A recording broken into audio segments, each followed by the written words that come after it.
Hola a todos y a todas las que están o los que están viendo este video. Me da mucho gusto que podamos juntos estudiar este libro de Mateo. Deseo mucho en mi corazón que Dios te hable y te muestre cosas nuevas.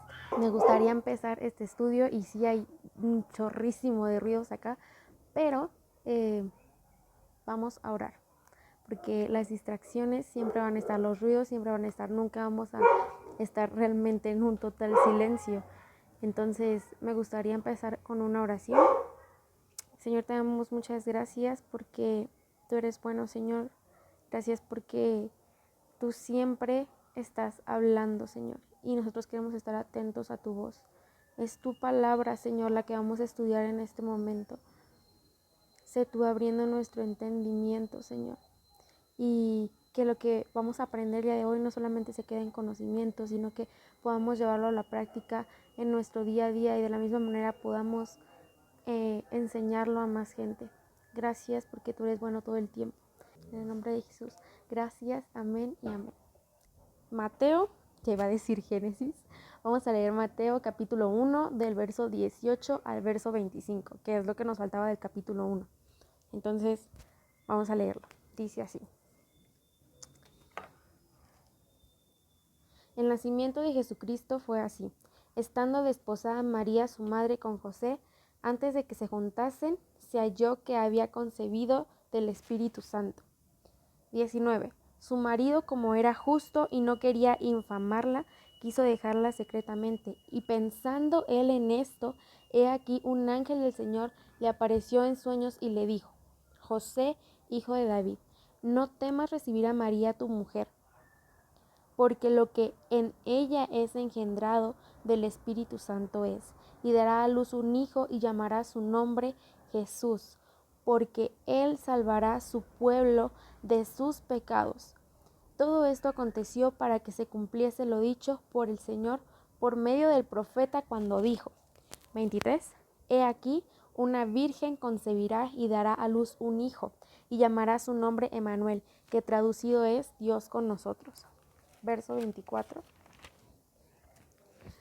Despertándose José del sueño, hizo como el ángel del Señor le había mandado, y recibió a su mujer, pero no la conoció hasta que dio a luz a su hijo primogénito, y le puso por nombre Jesús. Ok, estamos en el nacimiento de Jesús, y yo le puse un subtítulo a esto: el que ya era antes de nacer. Este es el subtítulo que yo le puse a este tema que vamos a ver el día de hoy. Y bueno, igual vamos a dividirlo por puntos para que sea más ordenado. Y el punto número 1 es el nacimiento virginal de Jesús y la obra activa del Espíritu Santo. El número 2, y llamará su nombre Jesús. De aquí saqué como 2 puntos, y el primero es la importancia del nombre y el segundo, el cumplimiento de la palabra Emmanuel, Dios con nosotros. Punto número 3, la importancia de oír y de obedecer la voz de Dios. Y número 4, expectativas y Dios. Con eso vamos a concluir. Entonces vamos a empezar a desarrollar el punto número 1. Mientras yo estudiaba sobre el nacimiento virginal de Jesús, pude encontrar a un pastor que hablaba al respecto. Él se llama David Jeremiah. Bueno, él menciona un libro que fue escrito por Anselmo, y este libro se titula Cur Deus Homo. Discúlpenme si no está bien pronunciado, pero bueno, así yo entiendo que se pronuncia. Y bueno, en este libro se describen 4 maneras que Dios tenía para hacerse hombre. Y si puedes tomar nota, la primera era mediante la ley de generación natural, o sea, mediante un hombre y una mujer. Esta era la primera. La segunda era que Dios puede hacer un hombre sin la ayuda de nadie, ni una mujer, porque un día Él creó a Adán. En el Génesis, Él creó a Adán y no necesitó de una mujer para poder crear un hombre. Número 3, Dios puede hacer un hombre sin una mujer, porque hubo un día cuando de una de las costillas de Adán creó a Eva, y la mujer no tuvo nada que ver ahí. Y número 4, Dios puede hacer un hombre mediante una mujer y un hombre ya ancianos, como lo hizo con Abraham y Sara, que ya habían dejado atrás la edad de tener hijos y Dios los bendijo con Isaac. Estas son las 4 maneras que Dios tenía para hacerse hombre, pero él decidió hacerlo totalmente diferente a como ya lo había hecho anteriormente.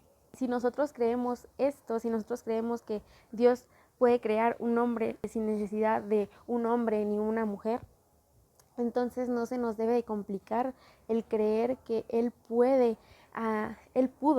más bien hacer que Jesús naciera de una virgen.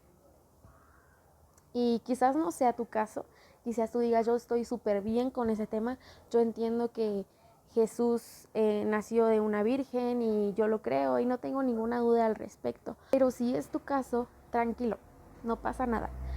Puedes respirar porque vamos a responder esa duda en este video. Y ahora sí, vamos a entrar en el nacimiento virginal de Jesús y la obra del Espíritu Santo activa todo el tiempo. Y realmente es que nadie ha nacido ni nacerá de la misma forma en que Jesús nació. Vamos a leer el verso 18 de Mateo 1 y dice así: el nacimiento de Jesucristo fue así. Estando desposada María su madre con José, antes de que se juntasen, se halló que había concebido por el Espíritu Santo. Todos los que afirmamos creer en Dios, en Jesús y en el Espíritu Santo, y creemos lo que la Biblia dice, aceptamos que Jesús nació de una virgen y podemos muchas veces catalogar este suceso como un milagro, sin darnos cuenta que el nacimiento de Jesús es algo más grande que un milagro, porque ciertamente podemos hablar de un milagro cuando Dios le dio a Abraham ¿a quién? ¿Quién es su mamá? Se me olvidó. A Sara. Porque bien podemos decir que el nacimiento de Isaac fue un milagro, porque Abraham ni Sara podían tener hijos, entonces esto es un milagro. Y también podemos decir que el nacimiento de Juan el Bautista fue un milagro, por cuanto tampoco ellos podían tener hijos. Pero el nacimiento de Jesús va más allá de un milagro, porque es como si nosotros pusiéramos una carpeta de lo que son los milagros y metiéramos en esa misma el nacimiento de Jesús. Si tú lo crees así, está perfecto, no hay ningún problema. Pero si nosotros metiéramos el nacimiento de Jesús en esta carpeta de milagros, sería algo muy común. Los milagros ocurren, pero el nacimiento de Jesús fue más allá de un milagro. El nacimiento de Jesús destaca de una categoría muy aparte. Esto no ha sucedido antes, ni volverá a suceder. El nacimiento de Jesús es una doctrina que enseña que Jesús fue concebido divinamente en el vientre de María y el Espíritu Santo fue el lazo de amor que unió estas dos naturalezas, deidad y humanidad, en una sola persona, que es Jesús. El Espíritu Santo implantó a Jesús en el vientre de María para que después Él naciera como todos y fuera puesto en el pesebre. El nacimiento virginal de Jesús no es algo que el hombre se haya inventado, es algo que Dios quiso hacer. Él no quiso hacerlo como ya lo había hecho antes, Él quiso hacerlo diferente. Y en la semana estaba charlando con unas chicas y yo les comentaba que este tema del nacimiento de Jesús estaba pareciéndome un poco extenso y no podía terminar y tenía demasiada información, pero no sabía cómo acomodarla, no sabía cómo llevar este orden. Y una de ellas fue así como de, pero ¿cómo? Si es el nacimiento de Jesús. Realmente todos los que conocemos de Dios y aún los que no conocemos de Dios sabemos cómo es que nació Jesús. Muchas veces lo tomamos como muy familiar, algo que ya sabemos, algo básico. Sí, ya sé que Jesús vino a esta tierra y nació por medio de una mujer que aún no se casaba y entonces ella era virgen. Jesús viene y nace y por el Espíritu Santo, así como que no sabemos todo, pero no hemos visto la profundidad que tiene esto. Y entonces yo les dije, precisamente por eso, porque no estamos hablando de mi nacimiento, no estamos hablando de tu nacimiento, que son importantes para Dios, claro que sí, pero estamos hablando del nacimiento de Jesús, estamos hablando del nacimiento de un Dios. el Dios que creó todo, el Dios creador, haciéndose un bebé, haciéndose pequeño. Y justamente en la noche salí y volteé a mirar al cielo y dije, es tan grande y yo me veo como así de pequeña, y el Señor vino a hacerse así de pequeño y Él es más grande que yo. Y es algo increíble pensar en esto, pensar en que Jesús vino y nació como uno de nosotros. Se hizo tan pequeño para caber en el vientre de María. ¿Qué quería mostrar Dios a través del nacimiento de Jesús? Él quería mostrar que la salvación nunca, que la salvación jamás podía llegar por esfuerzos humanos. Mismo Dios fue el que tomó la iniciativa de la vida de María. María no estaba buscando quedar embarazada siendo virgen, no es como que, soy virgen, como que quiero ser mamá de Jesús. Dios, por favor, ¿puedes? No, Dios fue quien tomó la iniciativa. ¿Y por qué es tan importante el nacimiento virginal de Jesús para la fe cristiana?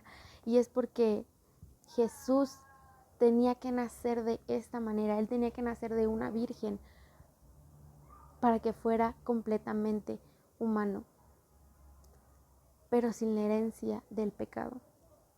Y me gustaría que podamos ir a 1 de Pedro 2:22. En estas citas que vamos a leer, vamos a encontrar cómo es que sabemos que Jesús nunca tuvo pecado. Entonces la primera es 1 de Pedro 2:22 y dice así: el cual no hizo pecado ni se halló engaño en su boca. 1 de Juan 3:5. Y dice así: y sabéis que Él apareció, está hablando de Jesús, que Él apareció para quitar nuestros pecados y no hay pecado en Él. Y por último vamos a ver Isaías 53:9. Y se dispuso con los impíos su sepultura, mas con los ricos fue en su muerte, aunque nunca hizo maldad ni hubo engaño en su boca.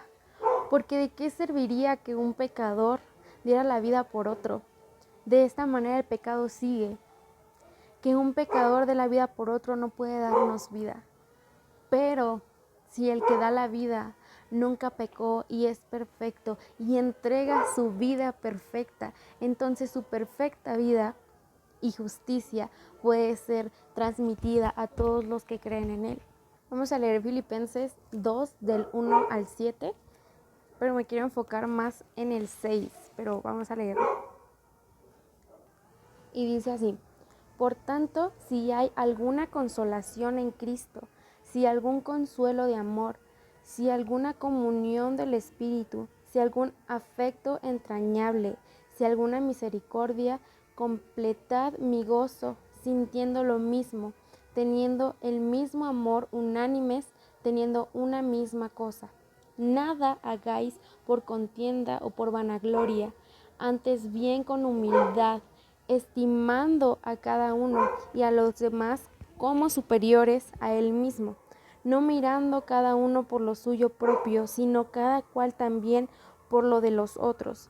Haya pues en vosotros ese sentir que hubo también en Cristo Jesús. El 6 dice así: el cual siendo en forma de Dios, no estimó ser igual a Dios como cosa a que aferrarse, sino que se despojó a sí mismo tomando forma de siervo, hecho semejante a los hombres.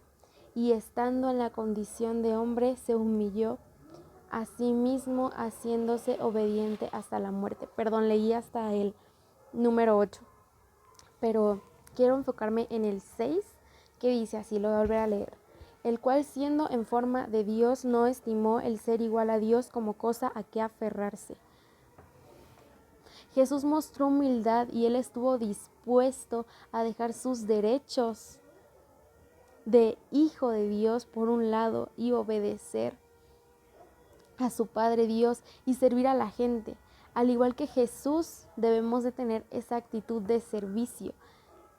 Y esto es algo que surge por el amor a Dios. El amor que Jesús le tenía a su Padre hizo que Él obedeciera y viniera a esta tierra.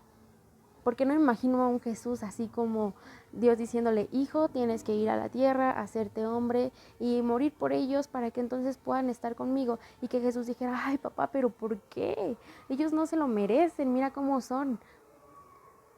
Jesús es un Jesús obediente. que por amor a Dios, su Padre, y a la gente quiso venir y servirnos. Y así mismo debemos de ser nosotros. Jesús es nuestro ejemplo de servicio a Dios y a la gente, no por temor, sino por amor. Jesús no obedeció a Dios porque dijo, ay no, sí es Dios y puede pasarme algo si no obedezco a mi Padre. Él obedeció por amor, no por temor, y así mismo debe de ser en nosotros. Y me gustaría leer 2 Corintios 8:9. Porque ya conocéis la gracia del Señor Jesucristo, que por amor a vosotros se hizo pobre siendo rico, para que vosotros con su pobreza fueses enriquecidos. Él también nos amó, así como podemos leer, porque de tal manera amó Dios al mundo que dio a su Hijo. Aquí podemos ver que realmente el mismo amor que estaba en el Padre para dar a su Hijo, era el mismo amor que estaba en Jesús para entregarse, para venir a hacerse tan pequeño como un bebé y así dar inicio a la salvación que Dios tenía planeada para nosotros. La encarnación fue un acto del preexistente Hijo de Dios. Aquí, claro, podemos ver que Jesús ya era antes de venir y ser formado en el vientre de María, porque Él tuvo que dejar algo que ya tenía para venir. Él no fue desde el vientre de María, Él ya era antes, y por eso es que puse este título a este video, el que ya era antes de nacer. Porque Jesús no empezó a existir desde que se engendró en el vientre de María. Él ya existía y estos textos que acabamos de leer lo afirman. La encarnación fue un acto del preexistente Hijo de Dios, el cual voluntariamente adoptó un cuerpo humano y una naturaleza humana sin dejar de ser Dios. Nació como un ser humano, un hombre llamado Jesús. Él no renunció a su deidad para hacerse humano, sino que dejó de lado el derecho a su gloria y poder en sumisión a la voluntad del Padre. Cristo limitó su poder. ¿Podemos entender esto? Es Dios, Dios eterno. Él limitó su poder y su conocimiento de todas las cosas. Jesús de Nazaret estuvo sujeto a un lugar. El Dios omnipresente tuvo que sujetarse a un lugar y estuvo sujeto a un tiempo. El que fue, el que era y el que ha de venir. Y Él tuvo que sujetarse a un solo tiempo y muchas otras limitaciones humanas. Gracias, Jesús. Vamos a leer Juan 1:14. No sé ustedes, pero eso está muy interesante, está increíble. Y aquel Verbo fue hecho carne y habitó entre nosotros, y vimos su gloria, gloria como del unigénito del Padre, lleno de gracia y de verdad. Aquel Verbo fue hecho carne. Cuando aquí la Biblia está hablando del Verbo, está hablando de Jesús.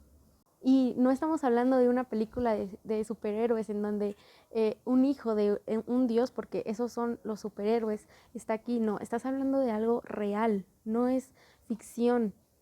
Estás hablando de un Dios hecho carne, caminando entre la gente. Estás hablando de un Dios, el cual dependía ahora de unos padres para guiarlo, para poder caminar, para poder comer. Lo que hizo de la humanidad de Jesús algo único fue que desde su concepción hasta su muerte fue libre de pecado. Y quiero darte algunas características que Jesús tenía. Número 1, Cristo existió siempre con Dios. Esto ya lo hemos venido viendo, pero vamos a reafirmarlo todavía con más citas. Y número 2, Cristo es igual a Dios porque Él es Dios. Y vamos a ver primero Juan 1, del 1 al 2.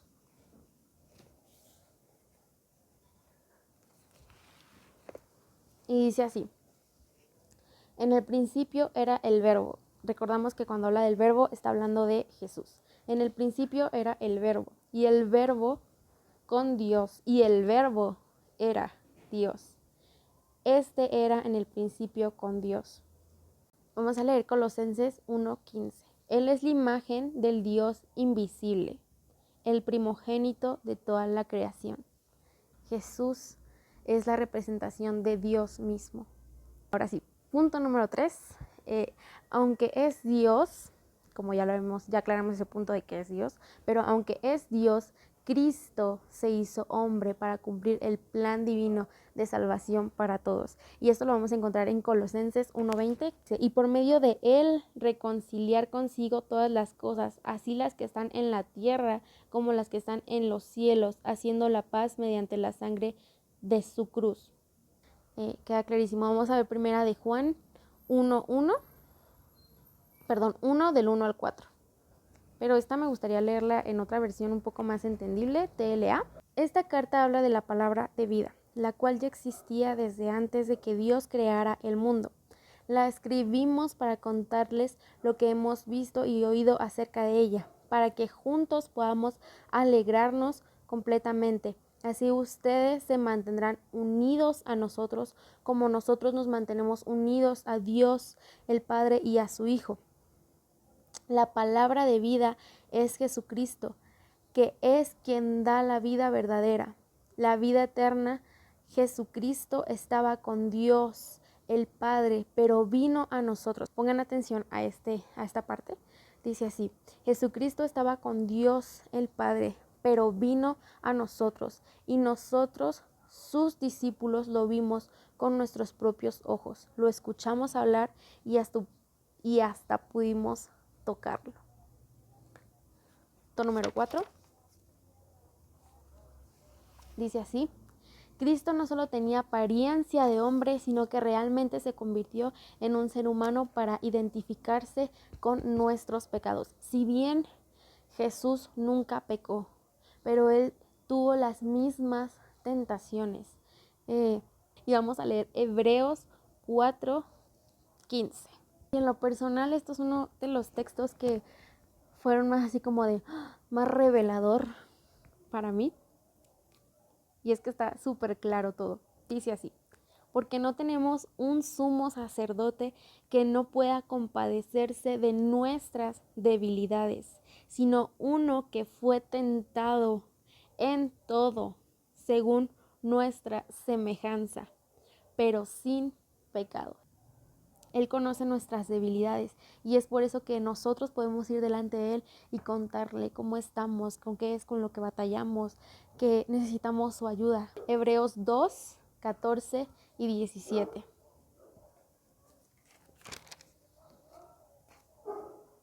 Y dice así: así que por cuanto los hijos participaron de carne y sangre, Él también participó de lo mismo. Está hablando de Jesús, como nosotros somos carne, Jesús también tuvo que participar haciéndose carne.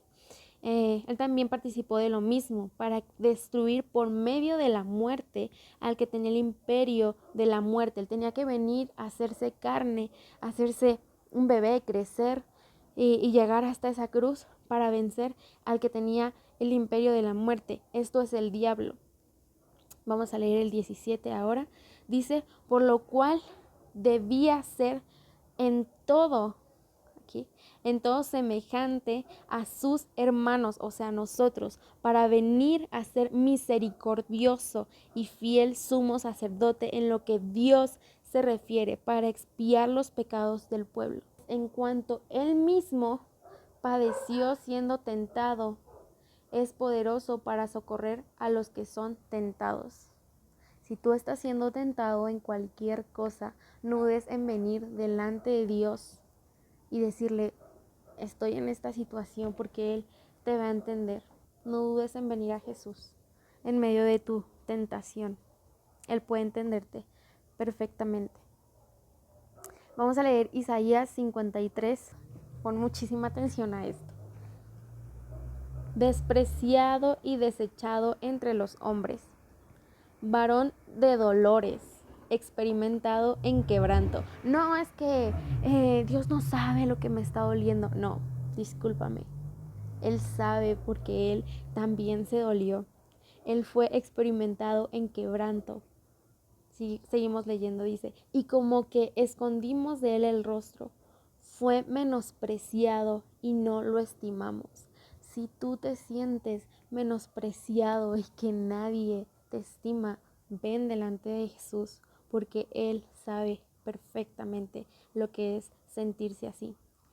Número 4, dice: ciertamente llevó nuestras enfermedades, sufrió nuestros dolores, y nosotros le tuvimos por azotado, por herido de Dios y abatido.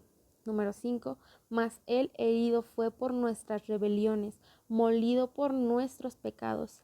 El castigo de nuestra paz fue sobre Él, y por su llaga fuimos nosotros curados. Número 6, todos nosotros nos descarriamos como ovejas, cada cual se apartó por su camino, mas Jehová cargó en él el pecado de todos.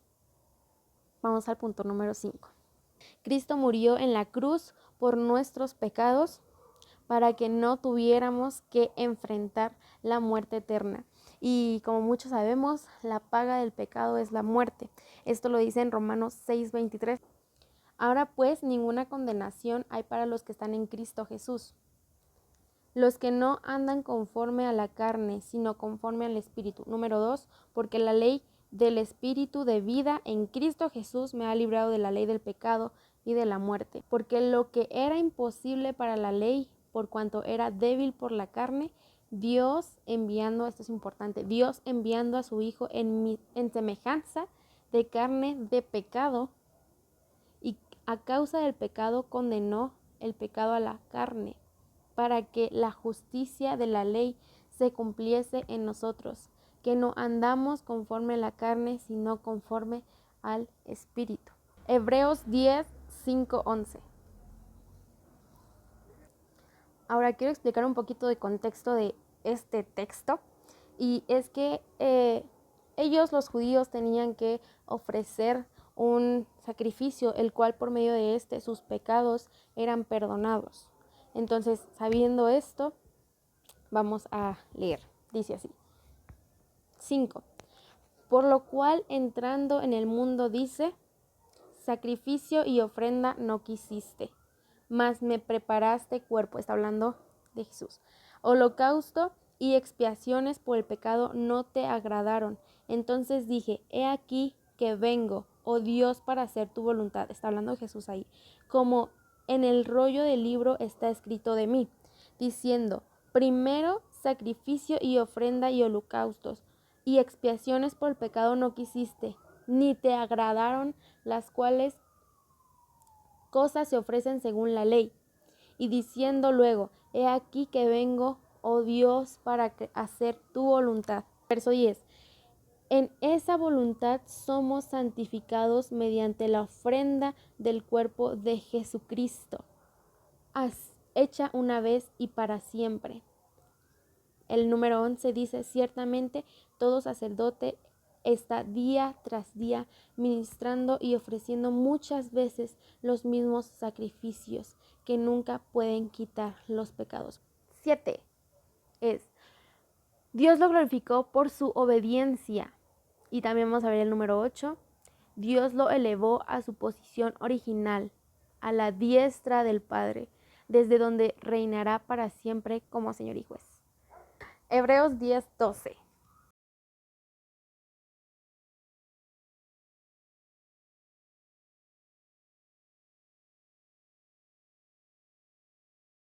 Ahora, tú quizás pensarás: ¿por qué es que estamos investigando de Jesús y ya hasta llegamos a su muerte y hasta que Dios le da nombre, sobre todo un nombre? ¿Por qué estamos viendo todo esto si estamos viendo el nacimiento de Jesús?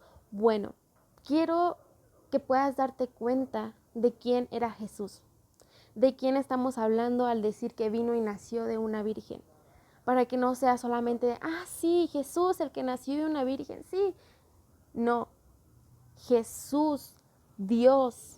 Tienes que comprender realmente quién es Jesús, quién fue el Dios y de qué se tuvo que despojar para venir y nacer. Vamos a seguir en nuestra cita base, Mateo 1:18-25. El nacimiento de Jesús fue así: estando desposada María, su madre, con José, antes de que se juntasen, se halló que había concebido del Espíritu Santo. El Espíritu Santo es una de las personas importantes en este texto, porque fue quien lo engendró. es importante, es súper importante, ya que por medio de él la concepción de Jesús pudo ser una realidad. Quiero hablar un poquito del Espíritu Santo. Ya estuvimos hablando como de Jesús, de Dios, súper bien, súper claro, pero ahora quiero hablar de esta persona que engendró a Jesús en el vientre de María. Y al igual que Dios Padre y que Dios Hijo, la persona del Espíritu Santo ha estado desde el principio, involucrado en todo. Y podemos verlo en Génesis 1, del 1 al 2. En el principio Dios creó los cielos y la tierra. Y la tierra estaba desordenada y vacía, y las tinieblas estaban sobre la faz del abismo. Y aquí es donde está el Espíritu Santo. Y el Espíritu de Dios se movía sobre la faz de las aguas. Vemos al Espíritu Santo moverse en toda la creación desde el principio. Vamos a leer Salmos 104:30, pero esto también se lo quiero leer en una traducción más actual. Te lea. Dice así: pero envías tu espíritu y toda la tierra cobra nueva vida. Y volvemos al Espíritu Santo participando de la creación del hombre, haciéndolo a su imagen y semejanza. Vamos a leer Génesis 1, 26 y 27. Dice así: entonces dijo Dios, hagamos al hombre a nuestra imagen y semejanza, y señoree los peces del mar, las aves de los cielos y las bestias. Y creó Dios al hombre a su imagen y semejanza de Dios, los creó varón y hembra. Para después estar en el aliento de vida que fue soplado en Adán. Y esto lo podemos ver en Génesis 2:7, que dice así: entonces Jehová Dios formó al hombre del polvo y de la tierra, y sopló en su nariz aliento de vida, y fue el hombre un ser viviente. También vamos a leer Job 33:4. No, es que, tú vas a leer esto y espero que realmente te impacte como a mí. Habíamos leído anteriormente que dijo, hagamos al hombre, y ahí no menciona como tal a Dios Padre, Dios Hijo y Dios Espíritu Santo haciendo, sino dice hagamos, por lo que sabemos que Dios Padre no estaba solo, pero aquí podemos ver con claridad que estaba el Espíritu Santo presente, y dice así: el Espíritu de Dios me hizo y el soplo del Omnipotente me dio vida. Ahora, teniendo esto en claro, el hombre fue formado del polvo, es algo que ya sabemos. Es decir, el cuerpo es solamente una cáscara hasta que Dios le da vida con su aliento. Cuando Dios retira ese aliento de vida, nuestros cuerpos regresan nuevamente al polvo. Por tanto, la vida y el valor del hombre provienen del Espíritu de Dios. ¿Qué enseñanza podemos ver en esto?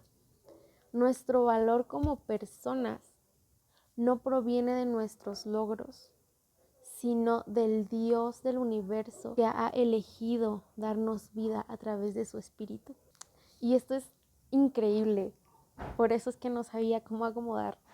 Al momento de yo estar estudiando, de verdad que me volaba la cabeza, era como de no puede ser posible, y yo diciendo que, ay sí, pero es el nacimiento de Jesús, ¿qué podemos aprender de eso si ya lo hemos visto una y otra vez, pero hay tantas cosas que podemos aprender? Y teniendo esto en nuestra cabeza, teniendo en nuestra cabeza que el Espíritu Santo es una parte muy importante por la cual nosotros vivimos y respiramos, me gustaría también dejarte con esto que yo me encontré, esta frase, no sé si decirlo así, pero es: en Adán vemos una carne, vemos un cuerpo al cual Dios le da vida, como acabamos de leerlo, con su Espíritu, pero en Cristo vemos un Espíritu eterno, quien es vida, haciéndose carne por medio del Espíritu Santo.